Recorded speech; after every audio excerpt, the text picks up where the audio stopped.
औज़ुबिल्लाहिमिनश्शैतानिर्रजीम बिस्मिल्लाहिर्रहमानिर्रहीम अस्सलामु अलैकुम वरहमतुल्लाहि वबरकातुहू। इस उम्मीद और दुआ के साथ कि आप सब खैरियत के साथ होंगे। आपको वेलकम करूंगा प्रोग्राम सियासी शतरंज में। आज सियासत के मैदान में बहुत हलचल है और रोजाना की बुनियादों पर हम बहुत ज्यादा मूवमेंट देख रहे हैं और हर एक चाल पूरी बिसात को पलटने के लिए तैयार होती है, लेकिन क्योंकि हालात इस कदर नाजुक हैं कि बिसात पलटने नहीं दी जाती है और काम चलाया जाता है।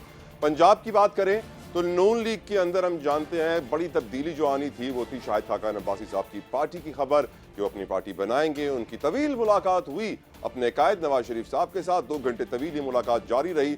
लेकिन इस मुलाकात के इख्तिताम में जब वो बाहर आए और सहाफ़ियों के सवालों के जवाब दिए तो उन्होंने जिस तरीके से मोहतात अंदाज अपनाया और जो सवालों के जवाब दिए और सबसे इंपॉर्टेंट जिस सवाल का जवाब दिया, उन्होंने अपने इस अज़म को दोहराया कि नई पार्टी बनाने की आज भी जरूरत है। इससे वाज़ेह हो गया कि जो 2 घंटे मुलाकात जारी रही थी वो सही टारगेट जो हासिल करना चाहते थे नवाज शरीफ साहब वो हासिल नहीं कर सके। शाहिद खाकान अब्बासी को नहीं मना सके इस बात के लिए कि वो नई पार्टी ना बनाए और मुस्लिम लीग नून का ही साथ दें। अब देखना यह है कि शाहिद खाकान अब्बासी साहब कितना वक्त लगाते हैं नए पार्टी को बनाने में और उसको ऐलान करने में और उसकी मूवमेंट और वोटर्स को मोबिलाइज करने में, रिसोर्सेज लगाने में। साथ साथ शहबाज शरीफ साहब ने कहा है कि आज से वो अवामी राब्ता मुहिम शुरू करेंगे, कैंपेन चलाई जाएगी। गुज़िश्ता रोज भी जब बशीर रहमान साहब हमारे प्रोग्राम में थे तो उन्होंने बताया था कि उन्हें बहुत बड़ा टारगेट दिया है सिंध से लोगों को लेकर जाने का, वेलकम करने के लिए नवाज शरीफ साहब का। वो टारगेट उन्हें पूरा होता हुआ बड़ा मुश्किल लग रहा है, चैलेंजिंग भी है। Let's see what happens. लेकिन अब शहबाज शरीफ साहब के लिए बड़ा टारगेट है पंजाब में लोगों को मोबिलाइज करना एक ऐसे सिनारियो में जब मुआशी हालात ने लोगों की कमर तोड़ दी है। मैं इसलिए कह रहा हूं कि आलमी बैंक ने भी आज नए आदाद शुमार और नई अपनी रिपोर्ट्स जारी की हैं जिसके अंदर पाकिस्तान को गरीब तरीन, मकरूज तरीन मुल्कों की फहरिस्त में शामिल कर लिया है। वजह बताई गई है लिक्विडिटी क्रंच। पाकिस्तान के पास लिक्विड कैश नहीं है, हमारे ज़र मुबादला के ज़खायर बहुत कम है, 1.5-2 माह का इंपोर्ट कवर है, यानी 1.5-2 माह के हम अपने इंपोर्ट का बिल्स भरेंगे और हमारे पैसे खत्म हो जाएंगे, जिससे यकीनन पाकिस्तान के ऊपर अभी भी खतरे के बादल मंडला रहे हैं। लेकिन एक बात की हमें खुशी है कि डॉलर जिस तरीके से नीचे आ रहा है, आर्मी चीफ के इकदामात के बाद उन्हें जितना सराहा जाए कम है। अल्लाह करे कि डॉलर इसी तरह नीचे आता रहे, क्योंकि डॉलर कम होने की वजह से ही इस वक्त कुछ स्टेबिलिटी और एक खुशी की लहर, एक पॉजिटिव वाइब न सिर्फ हमारी मार्केट, स्टॉक मार्केट और कमोडिटी मार्केट में नजर आ रही है, लेकिन इन्वेस्टर कॉन्फिडेंस भी इस वजह से काफी बहाल हो रहा है। लेकिन आलमी बैंक ने साथ साथ ये भी कहा है कि 50,000 और उससे कम आमदन वालों पर टैक्स लगाने का मशवरा भी उन्होंने दिया है। अंदाज़ा कीजिए मौजूदा हालात में अगर 50,000 और उससे कम आमदन वाले लोगों पर टैक्स लगाया गया तो उनका क्या हाल होगा। इस वक्त भी उनके लिए इस रकम में घर चलाना बहुत मुश्किल है, नामुमकिन के करीब है।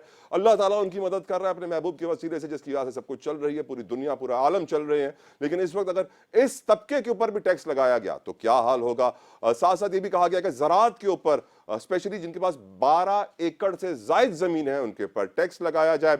और यह भी बताया गया है कि आने वाला वक्त बड़ा खतरनाक होगा। आने वाले वक्त में आइंदा चंद सालों में पाकिस्तान का जो टोटल कर्जा है वो जीडीपी के 90% के करीब आ जाएगा। इस वक्त भी हम जानते हैं कि 125, 30, 35 अरब डॉलर के करीब हमारा इस वक्त कुल बैरूनी कर्जा है और हमारा जीडीपी को 350, 70, 80 अरब डॉलर के करीब है। तो अंदाजा कीजिए कि आने वाले वक्त में अगर हमारा कर्जा इतना बढ़ गया क्या होगा।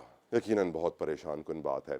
यकीनन माशी तौर पर सियासत बहुत डिस्टर्ब्ड है और जरूरत इस अमर की है कि हम मुआशी तौर पर अपने पैरों पे खड़े हों, ऐसे इकदाम करें जो तारीख में पहले कभी नहीं किए। आर्मी चीफ ऐसे काम कर रहे हैं जिन्हें जितना सपोर्ट किया जाए सराहा जाए कम है। लेकिन साथ साथ आज चेयरमैन पीटीआई की बहन अलीमा खान साहिबा ने भी एक बहुत बड़ी स्टेटमेंट दी है, जिसके बाद मुबस्सिरीन की यह राय है कि सदर मुमलिकत डॉक्टर आरिफ अलवी के ऊपर प्रेशर बहुत बढ़ जाएगा। उन्होंने कहा है कि चेयरमैन पीटीआई नाखुश हैं, सदर मुमलिकत से नाराज हैं और वो समझते हैं कि सदर ने अपना आईनी काम, किरदार अदा नहीं किया है। तो क्या इसका मतलब यह है कि आने वाले वक्त में हम सदर मुमलिकत की जानिब से कोई बड़ा इकदाम होते हुए देखेंगे ताकि वो अपने कायद को खुश कर सके? क्योंकि यकीनन कायद की सेहत यानी वजन तो उनका गिर रहा है अलीमा खान के मुताबिक, लेकिन सेहत उनकी भरपूर है, अभी भी कोई बीमारी नहीं है और वो स्ट्रांग है और वो लड़ रहे हैं सिचुएशन के साथ। यकीनन इस वक्त अगर सिंध की सियासत पर नजर डाली जाए तो हम देख रहे हैं कि जेयूआई फे, जीडीए, एमक्यूएम पाकिस्तान मिल चुके हैं, सीट एडजस्टमेंट हो चुकी है, साथ मिलकर इलेक्शन लड़ेंगे और बैकडोर से नून लीग भी डिप्लोमेसी कर रही है कि उनके साथ जुड़ जाए ताकि पीपल्स पार्टी से निजात हासिल हो सके। साथ साथ इन तमाम जमातों ने सिंध के वजीर आला के ऊपर भी अदम एतमाद का इजहार किया है कि ये वजीर आला नहीं काम कर सकते, ये न्यूट्रल नहीं होंगे, ये गैर जानिबदार नहीं होंगे और ये भी कह दिया है कि सिंध की ब्यूरोक्रेसी बी टीम का किरदार अदा कर रही है। आज के प्रोग्राम में हम नून लीग के रहनुमा से भी गुफ्तगू करेंगे, पीपल्स पार्टी के रहनुमा भी हमें ज्वाइन करेंगे, लेकिन इस वक्त मेरे साथ मौजूद है सियासी तज्जियाकार हैं, किसी तारुफ के मोहताज नहीं है, आमिर इलियास राना साहब। आमिर साहब, पहला सवाल जो मैं आपसे पूछना चाहूंगा, सियासी मंजरनामे पे आप क्या तब्दीलियां इस वक्त देख रहे हैं? शायद हकान अब्बासी को नवाज शरीफ साहब राजी नहीं कर पाए कि वो उनकी पार्टी में रहे, निकलकर उन्होंने भी कह दिया कि नई पार्टी बननी चाहिए। दूसरी तरफ सिंध में हम देख रहे हैं कि पीपल्स पार्टी के साथ कोई इत्तेहाद नहीं कर रहा। GDA, JUI, MQM पाकिस्तान ने मिलकर इत्तेहाद का ऐलान कर दिया है। सियासी मंजरनामा मुसलसल रोजाना की बुनियाद पर हुजूर बदल रहा है। आपको ऊंट किस करवट बैठता हुआ नजर आ रहा है आमिर इलियास राना साहब? देखें जी, बात यह है कि सिंध के अंदर पीपल्स पार्टी ने अपने मौसर सियासी मुखालफिन, आप अंदरूनी सिंध कहें तो बिल्कुल नहीं रहने दिए। वो सारे के सारे लोग वो पीपल्स पार्टी अपने साथ ले गई है और साथ मिला लिया। देखें, गौस बख्श मेहर पीर पगाड़ा साहब की फैमिली से बाहर वाहिद सीनियर लीडर रह गए थे जो पीपल्स पार्टी की नज़र हो गए, चले गए वहाँ पे। और अब PMLN में बशीर मेमन साहब की नई एंट्री हुई है। मेरी बात हो रही थी तो उनका भी यही ख्याल था कि GDA और JUIF, MQM और PMLN मिल के हम इलेक्शन लड़ेंगे और पीपल्स पार्टी को टफ टाइम देंगे। पीपल्स पार्टी के लिए अंदरूनी सिंध, जैसे मैंने कहा, उनको कोई खास मसला नहीं है। वो कौन सा छू मंतर होगा जो ये सारी पार्टियां मिलके कोई बना लेंगी मौसर इत्तेहाद और इलेक्शन सिंध के अंदर कोई बड़ा बन जाएगा, मुझे लगता नहीं है। लेकिन देखें, नवाज शरीफ साहब की आमद के साथ कितनी मोबिलाइजेशन उनकी सिंध की तरफ होती है, क्योंकि पीपल्स पार्टी के मुकाबले में ना PMLN ने अपने पूरे दौरे इक़्तिदार में काम किया। लोगों की चाहत थी, वहां से जीत के आए थे अब्दुल हकीम बलोच साहब नून लीग के ऊपर, और शहबाज शरीफ साहब इस दफा बहुत थोड़े से वोटों से, जहाँ पे बिल्कुल हेर फेर मौजूद था, और फैसल वावडा साहब वहां से जीत गए थे। एक बनी थी बात, लेकिन ये नहीं पहुंचे। PTI पे लोगों ने बहुत कोशिश की, लोग चाहते थे कि ये अंदरूनी सिंध में जाएं, लेकिन शाह महमूद कुरैशी के मुरीदों के अलावा ये वहां पार्टी नहीं घुसी, जीरो हो गई थी। अब आज अवामी सतह पे जिस तरीके से महंगाई के बाद PTI को लोगों ने पसंद किया है, उस हद तक उनकी शहरी सिंध में मकबूलियत मौजूद है। वो उसको वोट में किस तरह कन्वर्ट करेगी, अभी ये क्वेश्चन मार्क है।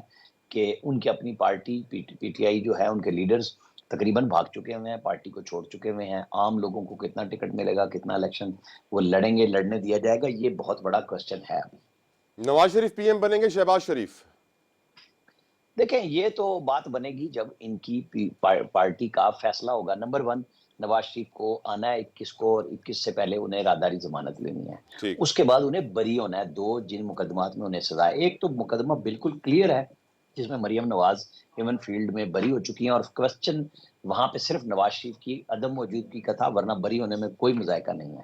पिछली दफा चीफ जस्टिस आसिफ खोसा थे जिन्होंने जज अरशद मलिक के तमाम किस्से के बावजूद उनको तो निकाल दिया जुडिशरी से भी, लेकिन केस को रिमांड नहीं किया। वो इंसाफ मांगता है कि जब जज कह रहा है मुझसे दबाव के तहत लिया गया, अब नई अदलिया है, नए मामलात हैं, वो क्या होता है वो क्लियर हो जाएं, और नवाज शरीफ मौजूद है और वो बनना चाहेंगे तो शहबाज शरीफ तो बोल भी नहीं सकेंगे। मुकाबला तो बहुत दूर की बात है। फैमिली के अंदर जो भी फैसला होगा, पार्टी का लीडर नवाज शरीफ है और उसने जिस पे हाथ रखना है, अगर इक्तदार उनके पास आ रहा है तो फिर उन्हीं में से जिस पे वो, चाहे मरियम नवाज पे हाथ रखें, फिर वही वजीर आजम है, चाहे वो खुद बन जाए। यहाँ पे सदारत की बात भी मौजूद है। वो फजलुर रहमान साहब सदारत के उम्मीदवार हैं, तादी हैं, खड़े हैं। बहुत सारे मामला अभी हमें देखने हैं। 21 अक्टूबर के बाद कितनी नवाज शरीफ की उस दिन पजीराई है, और 30 नवंबर तक जब इलेक्शन शेड्यूल हो रहा है, नवाज शरीफ आके क्या लोगों को अपनी करिज्मेटिक शख्सियत के मुताबिक कि मैंने पहले ये काम किया, लोगों को मुतमईन कर लेंगे, होप जो लोगों को है वो उसकी बाज़ाब्ता तौर पे उम्मीद बन सकेंगे, ये सवाल होगा। आप और हम देखेंगे। अलीमा खान के जो बयान सामने आया है हुजूर आज, उसके बाद क्या सदर मुमलिकत आरिफ अलवी पे प्रेशर बिल्ट हुआ आपकी नजर में? इखलाकी तौर पे तो आज के बाद उनकी सदारत का दिन होना ही नहीं चाहिए, अगर इखलाकी बात करें। लेकिन चूंकि वो जिस पार्टी से सदर हैं, वो जो तासुर देते आए हैं, तो उसके बाद तो आज के बाद तो खत्म हो गई बात कि वो रिजाइन करें। लेकिन वो जब आर्मी एक्ट और ऑफिशियल सीक्रेट एक्ट को बहुत खामोशी के साथ टेक्निकली लॉ बनने में माविन बनते हैं, और इमरान खान साहब की तवक्कुआत पे पूरा नहीं उतरते, बल्कि ट्वीट करके एडवांस माजरत कर ली। उन्हें पता है कि मैं किससे माजरत कर रहा हूँ, कि जिनको सजा हो जाएगी इससे मुझसे एडवांस मेरी माफी, क्योंकि उन्होंने मान लिया कि लॉ बन चुका है। बाकी ना कोर्ट में कोई गया है, जो गया है केस नहीं लगा, तो वो लॉ तो एग्जिस्ट कर रहा है। और ऑफिशियल सीक्रेट एक्ट के तहत इस वक्त इमरान खान साहब कोर्ट में अडयाला जेल में मौजूद हैं। उनकी साइफर कोर्ट जो स्पेशल कोर्ट है वो सुन रही है। 9 तारीख को अभी पेशी उनकी है। अगर उस दिन उनको मुकदमात की नकल मिलती है तो साथ ही 2-3 दिन के बाद फर्द जुर्म आयद होने की तारीख भी आ जाएगी। आमिर इलियास राना साहब, ये खबरें भी गर्दिश कर रही थी कि इलेक्शन कमीशन ऑफ पाकिस्तान के अहकामात के ऊपर निगरां हुकूमत अमल नहीं कर रही है। बहुत सारे ब्यूरोक्रेट्स हैं जो बड़े ताकतवर हैं, उनकी ट्रांसफर्स नहीं हो पा रहे हैं। आज भी ये खबर आई कि गैर मुल्की मुबसरीन को इंतखाबात में मदऊ किया जाए। इलेक्शन कमीशन ऑफ पाकिस्तान ने दफ्तर खारजा को एक खत लिखा है और ये भी कहा गया है उस खत में कि गैर मुल्की मुबसरीन की तंजीमों की लिस्ट भी फराहम की जाए। क्या आपको लगता है election commission fair and free elections करा पाएगा आने वाले वक्त में इस माहौल में? देखिए, माहौल कोई भी हो, यहाँ पे पाकिस्तान में इलेक्शन कोई भी हो, मानता कोई भी नहीं है। ओके। जीतने वाले, हारने वाले सब इतराज़ात करते हैं और आप और हमें तैयार रहने चाहिए कि यही इल्ज़ामात जो माजी में लगते रहे सियासी जमातें हारने के बाद, जीतने के बाद, क्योंकि जीतने के बाद वो कहते हैं हमें अक्सरियत उतनी नहीं मिली, लिहाजा ये भी धांधली थी, जैसे पीटीआई कहती रही। तो बस हमारे मुकद्दर में यही कुछ है, हम यही कुछ करेंगे। मुआशी तौर पे आमिर इलियास राना साहब, आलमी बैंक ने पाकिस्तान को गरीब और मकरूज ममालिक की फहरिस्त में शामिल कर लिया है। इसहाक डार कहते हैं दुनिया की 24वीं ताकतवर मईशत है और अब वर्ल्ड बैंक हमारे ऊपर प्रेशर क्रिएट कर रहा है। कहा जा रहा है कि जो 50,000 की इनकम भी जिनकी है उनको भी टैक्स नेट में लाया जाए। तो आपकी नजर में हम मुआशी तौर पर किस तरफ जा रहे हैं हुजूर? वर्ल्ड बैंक ने अनाउंस कर दिया, हम पहले ही दिवालिया हो चुके हुए हैं। करेक्ट। हमें और क्या हो सकता है, हमें क्या मिलना है? आम आदमी तो पहले ही दिवालिया है। सिर्फ एक स्टेट बची है जिसको शहबाज शरीफ साहब कहते हैं, वो बचा गए हैं। बहुत अच्छी बात है, शायद बहुत ही बुरे हालात हो जाते। डार साहब का जिक्र ना करें, उन्होंने बस अपनी जो कुछ करना था ना वो धन धन कर चुके हैं। अब वो नवाज शरीफ साहब के समधी हैं, वो क्या कर लेंगे क्या नहीं करेंगे इसके ऊपर मैं तो बड़ा खामोश हूँ, क्योंकि वो तकब्बुर के बोल बोल के उतरे थे, उन्हें उसकी मार पड़ी है। राइट। अच्छा sir, Hazur as a society में हैसल कौम हम किस तरफ जा रहे हैं? सोशल एस्पेक्ट के ऊपर भी सवाल आपसे पूछना चाहूंगा। कान्हा के अंदर इंतहाई अफसोसनाक वाकया है जहाँ बाप ने अपने 12 साल बेटे 9 और 5 और 2 साल बेटी को कैनाल में धकेल दिया अपने हाथों से। तो एज ए सोसाइटी आमिर साहब, हम कहाँ जा रहे हैं? क्या कान्हा का वो बंदा जिसने ये काम किया है वो पूरे पाकिस्तान के लोगों से मुख्तलिफ है? हम बतौर सोसाइटी है ही नहीं। हमारा तो तारपोर बिखर चुका हुआ है, हम माशरा कहने के हकदार ही नहीं है। यहाँ जंगल का कानून नाफिज है, यहाँ जो दिल करता है बड़े का, इक्तदार वाले का, इक्तदार में नहीं है तब भी वो ताकतवर है, पैसा धौंस धांधली करता है। गरीब आदमी के लिए तो रास्ता ही नहीं है। अदालतें, चीफ जस्टिस कह रहे हैं, हम देखेंगे कि अभी ये निकल आए इस बात से कि वो जो आम अदालत है, आम शहरी है, उसके लिए कितने अहकामात कर सकेंगे और फायदा दे सकेंगे। मुझे और आपको वेट करना है। आमिर साहब, कैसा वेलकम देख रहे हैं आप नवाज शरीफ साहब का, और आपकी नजर में आते ही जेल जा रहे हैं या जलसे पे जा रहे हैं? देखें, जेल जाना है तो 2-3 दिन पहले उनकी टीम जाएगी अदालत, हाई कोर्ट में जाएगी, इस्लामाबाद हाई कोर्ट जाती है, लाहौर जाती है। अगर उनको राहदारी जमानत मिल गई तो फिर सीधे जलसे पे जा रहे होंगे ना, और अगर नहीं मिलती तो फैसला करेंगे ना। क्या सजा याफ्ता शख्स को हुजूर राहदारी मिल जाती है बेल? क्या सजा याफ्ता शख्स को अदालतों से मेडिकल पे रुकावट आई थी? नहीं आई थी हुजूर। जब वो नहीं आई तो फिर आने में क्यों रुकावट आएगी? यकीनन यकीनन। बहुत बहुत शुक्रिया आमिर इलियास राना साहब, आपने बड़ा अच्छे तरीके से हमें समझा दिया है कि जब सजा याफ्ता कोई शख्स मुल्क से बाहर जा सकता है मेडिकल ग्राउंड्स के ऊपर, तो वापस आकर भी मेडिकल ग्राउंड्स के ऊपर उसे हर किस्म की बेल और रिलीफ मिल सकती है। सियासी तौर पर, मुआशी तौर पर, मुआशरती तौर पर, तीनों एस्पेक्ट से इन्होंने वाज़े बताया हमें कि हम तबाही के दहाने पर हैं, डिफ़ॉल्ट हम हो चुके हैं, आम पाकिस्तानी डिफ़ॉल्ट हो चुका है, हुकूमत चाहे ना हो। इन हालात में यकीनन फेयर एंड फ्री इलेक्शंस एक बहुत बड़ा चैलेंज है, और जो हारेगा वो नहीं मानेगा, जो जीतेगा वो बोलेगा कि हाँ बिल्कुल फेयर एंड फ्री इलेक्शंस हुए हैं। एक ब्रेक के बाद गुफ्तगू जारी रहेगी, आप हमारे साथ रहिए।